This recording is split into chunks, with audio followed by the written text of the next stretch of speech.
देशरे एभली एक मंदिर रहिछि जेउठी रहिछन्ति बासुकी नाग। संगम नगरी प्रयागराज रो संगम तटर उत्तर दिगरे रहिछि एही नाग बासुकी मंदिर। एही मंदिर प्राचीन समयरु रहिछि। तेबे एठारे पूजा पाउछन्ति नागंग राजा बासुकी नाग। एही मंदिर सह कुंभ मेलार रहिछि अनेक सामंजस्य। प्रयागराज आसुथिबा समस्त श्रद्धालु प्रथमे एही मंदिर रे परिदर्शन करंती।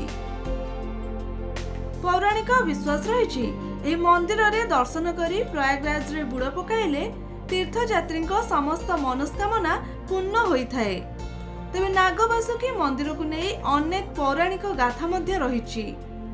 एठारे पूजा करिबा द्वारा काला सर्प दोष सबुदिन पई दूर हुए बोली लोकंक विश्वास रहिछि।